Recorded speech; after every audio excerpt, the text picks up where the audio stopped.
Good morning, students. Today, in the topic of electrochemistry, we will study about the concentration cell.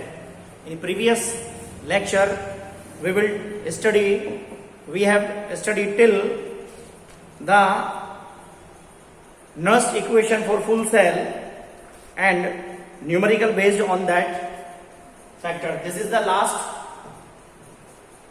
that is concentration cell.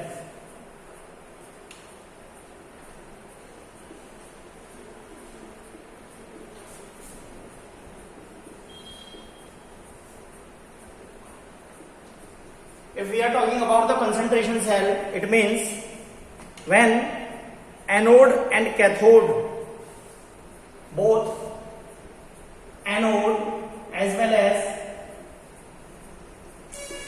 cathode, both the half cells are of same metal and same solution. दोनों का condition क्या होगा? Same ही metal होगा और same ही solution होगा. It means यदि हम बात करें गैल्वेनिक सेल के लेकर के, तो दोनों के दोनों हाफ सेल्स जो बने होंगे उनके अंदर यहाँ सेम ही इलेक्ट्रोड हमें यूज करना है और सेम ही इलेक्ट्रोलाइट को हमें यूज करना है. और यहाँ क्या लगा रहेगा? आपका सॉल्ट ब्रेस. तो इस तरीके का अगर सेल है तो उसको हम क्या कहते हैं? कंसंट्रेशन सेल कहते हैं. और तो कंसंट्रेशन सेल को रिप्रेजेंट करने का तरीका है.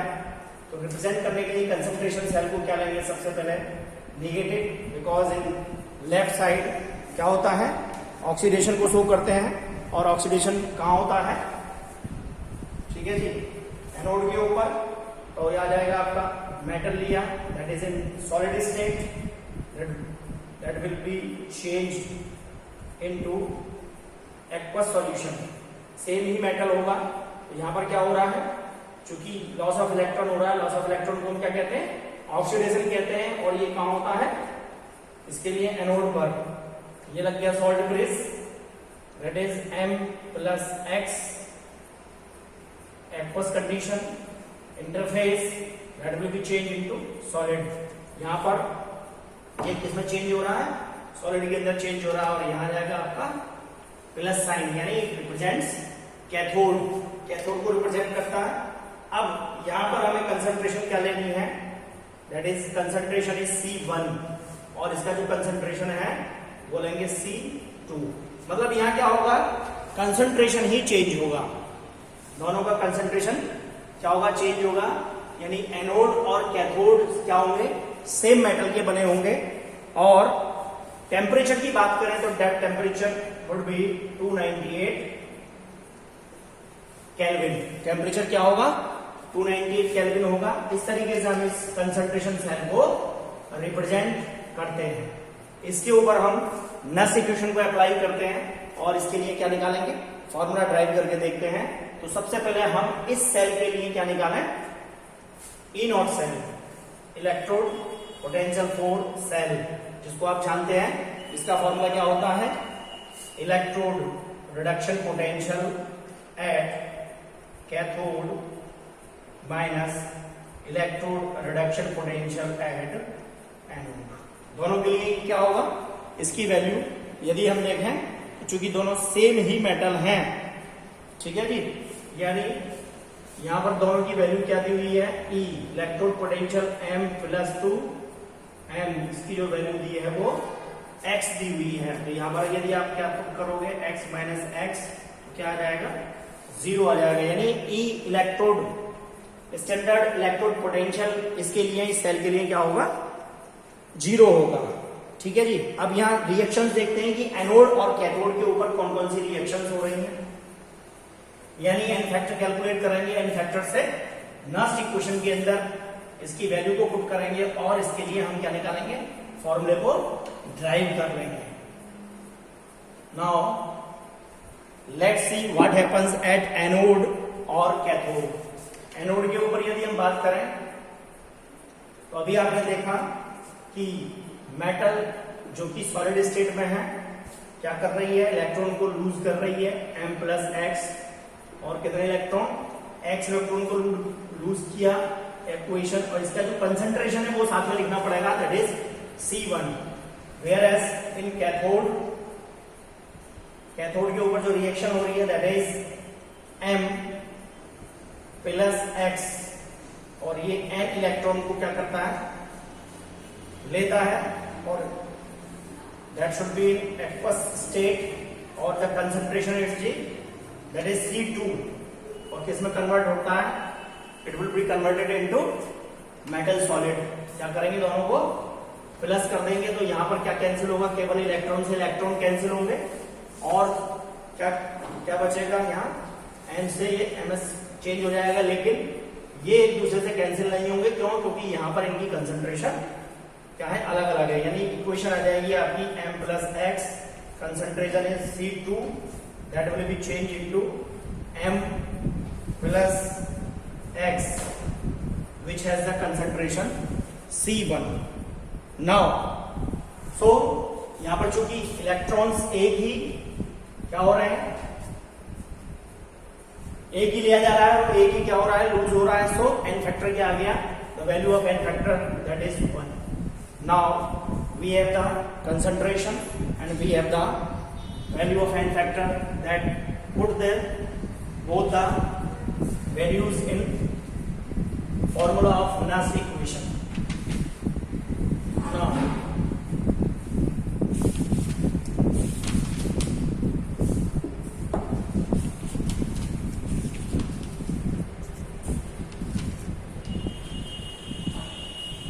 formula will be E cell is equal to E naught cell minus 0.059 divided by n into log 10 log base 10 C1 by C2।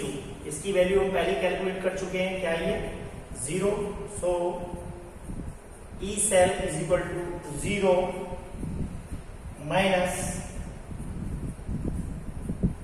0.059, और n फैक्टर की वैल्यू क्या है, that is x electron, and formula log 10 C1 by C2। This would be the formula for concentration cell. ये formula क्या होगा, आपकी concentration cell के लिए होगा, यानी यहां आ जाएगा minus 0.059 upon x log base 10 C1 upon C2। ठीक है जी। Now let's see the numerical.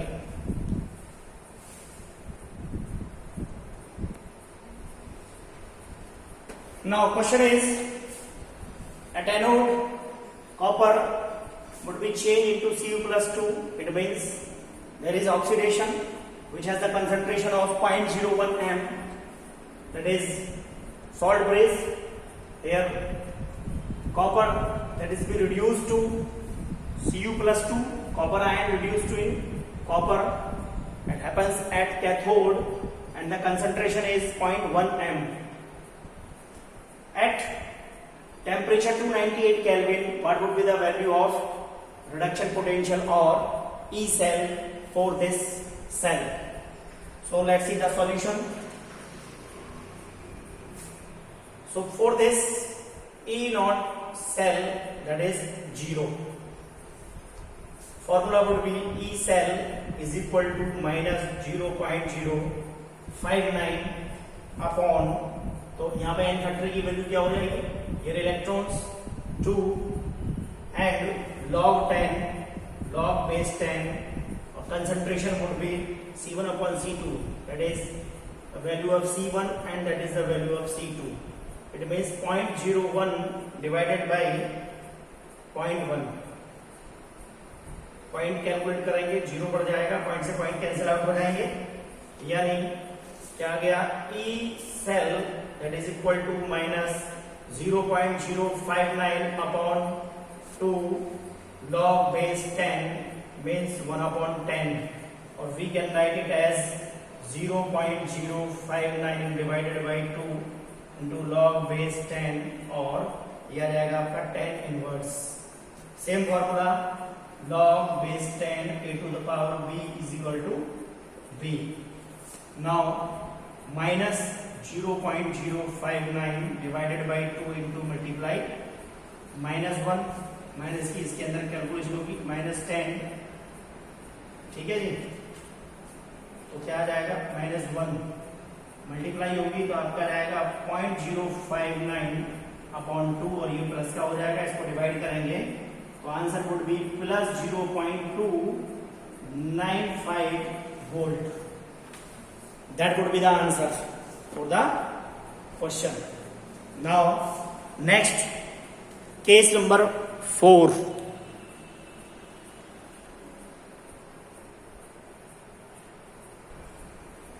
Now our case number 4, that is equilibrium constant at equilibrium constant by Nernst equation।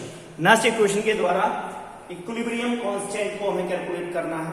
अभी पीछे हमने पढ़ा, यानी इक्विलिब्रियम का मतलब है कि जो सेल की वर्किंग है वो क्या हो जाएगी, स्टॉप हो जाएगी। इक्विलिब्रियम आने का मतलब है कि जो ई सेल की वैल्यू है दैट वुड बी 0, वो वैल्यू क्या होगी 0 होगी, ठीक है। एट इक्विलिब्रियम, इक्विलिब्रियम पर क्या होगा, जो Q है, ठीक है, वो किसके बराबर होगा, KQ के। KQ क्या है, equilibrium constant. This KQ is equilibrium constant. Q जो कंसंट्रेशन है, ratio of concentration, that would be equal to equilibrium constant and this will be happen at 298 kelvin. From Nernst equation E cell is equal to E naught cell minus 0.059 upon n log 10 base 10 Q. So E cell is equal to E naught cell 0.059 upon n log 10 Q की जगह हमने क्या put कर दिया, KQ को put कर दिया और E cell की जगह वैल्यू को पुट कर दिया। E cell की वैल्यू गिवन है 0 क्योंकि यहाँ सेल की वर्किंग नहीं हो रही है। दोनों ही जो इलेक्ट्रोड थे जहां पर आयनों का एक्सचेंज हो रहा था कि कॉपर से कॉपर आयन की जो कंसंट्रेशन है वो इंक्रीज हो रही है या डिक्रीज हो रही थी, या जिंक आयन की कंसंट्रेशन इंक्रीज हो रही थी, डिक्रीज हो रही थी, वो जो टोटल कंसंट्रेशन है वो इस समय क्या है, दैट इज इक्वल टू 0, यानी यहाँ पर सेल वर्किंग के अंदर नहीं है। उस कंडीशन में तो जो Q की वैल्यू है वो इस इक्विलिब्रियम कांस्टेंट के इक्वल होगी। इन वैल्यूओं को हमने कहां रख दिया, Nernst इक्वेशन के अंदर पुट कर देंगे तो यह आ जाएगा 0 is equal to E naught cell minus 0.059 upon n log base 10 KQ। इसको बाहर निकाल लेंगे, E naught cell is equal to 0.059 upon n log 10 KQ। अब इस फॉर्मूले को हमने बाहर कर लिया, यानी log 10 KQ is equal to E naught cell into n divided by 0.059 और that will happen at 298 Kelvin। तो इक्विलिब्रियम कांस्टेंट Nernst इक्वेशन के द्वारा हम इस फॉर्मूले से कैलकुलेट करेंगे। यहां हमें अब वैल्यू को सीखना पड़ेगा, किसकी, लॉग और एंटी लॉग की वैल्यू। कुछ जनरल फॉर्मूले हैं जो लॉग के हम यहां प्रयोग करेंगे। By the using of these general formulas, we can calculate the numerical problems related with this equilibrium constant by Nernst equation। तो मैं बात करता हूं अभी उन जनरल फार्मूला की, उन जनरल लॉगरिथम फार्मूला की जो हम यहां प्रयोग करेंगे और जिनके द्वारा हम इन न्यूमेरिकल्स को आसानी से सॉल्व कर लेते हैं। Let's see.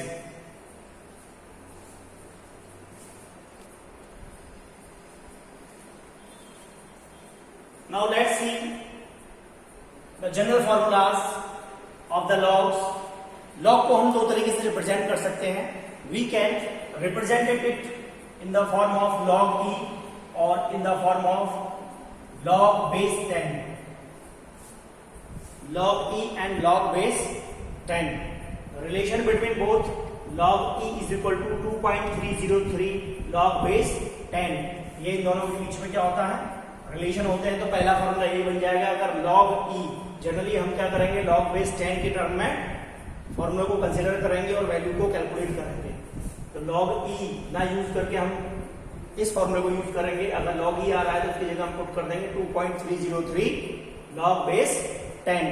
तो पहला फॉर्मूला अगर मल्टीप्लीकेशन है log का, log a into b that is equal to, इसको हम क्या कर देंगे प्लस में कन्वर्ट कर देंगे, log a प्लस log b। And the second one is, ये मल्टीप्लीकेशन का केस है, ये डिवाइड का केस है, log a by b that is equal to log a minus log b। Then log a to power b, तो क्या हो जाएगा, ये b को पहले उठाकर रख देंगे that is b log a। And the another one is log base 10 into 10 is equal to log base 10 to 10 is equal to 1, यानी log 10 की जो वैल्यू होती है वो 1 होती है, और वही वैल्यू किसके इक्वल है, log e के इक्वल है। ln of e that is equal to log e to the power e is equal to log base है ये e to the power e is equal to 1। इसकी value भी किसके equal होती है, 1 के ऊपर इक्वल होती है, 1 के बराबर होती है। जनरली हमें log के जो क्वेश्चंस मिलेंगे वो इस रूप में मिलेंगे। नाउ यहां मैं कुछ वैल्यूज भी आपको बता देता हूं कि कुछ जनरल लॉग्स की वैल्यू को जो आपके बहुत काम आएंगी न्यूमेरिकल्स को प्रॉब्लम सॉल्व करते समय, उन वैल्यूज को आपने अपने दिमाग में रखना है और उनका कहीं ना कुछ रिलेशन है। यानी हम log 1 से लेकर के और log 10 तक की, उसके बाद हम सीखेंगे एंटी लॉग को कैलकुलेट करना कि एंटी लॉग, अगली वीडियो के अंदर एंटी लॉग सीखेंगे। यहाँ log, क्योंकि ये फॉर्मूले आपने क्या करने हैं, उनको लर्न करना है, और जो वैल्यूज मैं आज आपको बता रहा हूँ उनको आपने लर्न करके रखना है, तो आपको आसानी से एंटी लॉग भी समझ में आएगा और इसके ऊपर जो बेस न्यूमेरिकल है वो भी इजीली समझ आ जाएंगे। तो देखेंगे वैल्यू ऑफ log।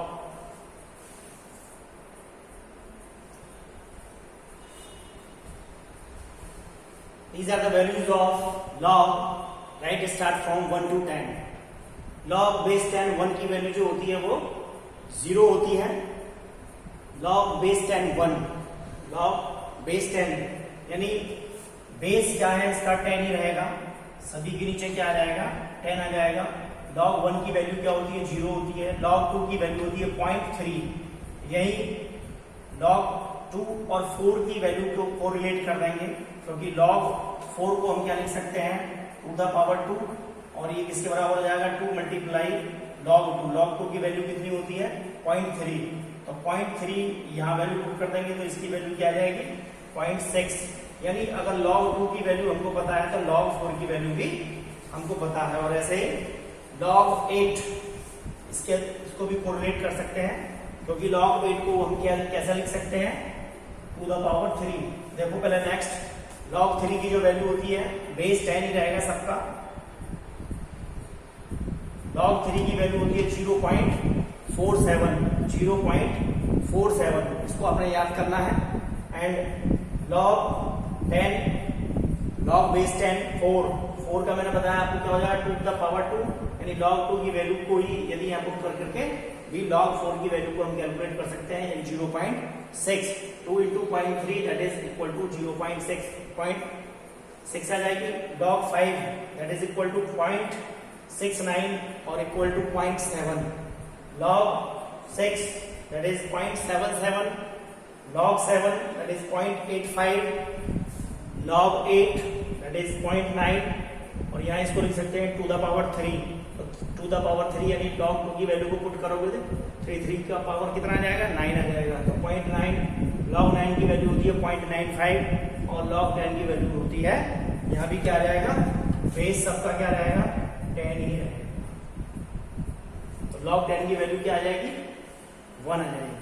ठीक है तो स्टूडेंट्स, ये log से रिलेटेड फॉर्मूलाज और जो वैल्यूज हैं log की, ये आपने अच्छे से लर्न कर ली हैं, जिससे कि आगे आने वाले न्यूमेरिकल्स में आपको प्रॉब्लम ना हो। इस वीडियो के अंदर केवल इतना ही। अगली वीडियो के अंदर एंटी लॉग और उससे रिलेटेड कंसंट्रेशन सेल से रिलेटेड न्यूमेरिकल, देन इसका लास्ट टॉपिक रह जाएगा कंडक्टेंस और मोलर कंडक्टेंस, कॉलरेश लॉ। उसको नेक्स्ट वीडियो के अंदर कवर करेंगे। Have a nice day, thank you.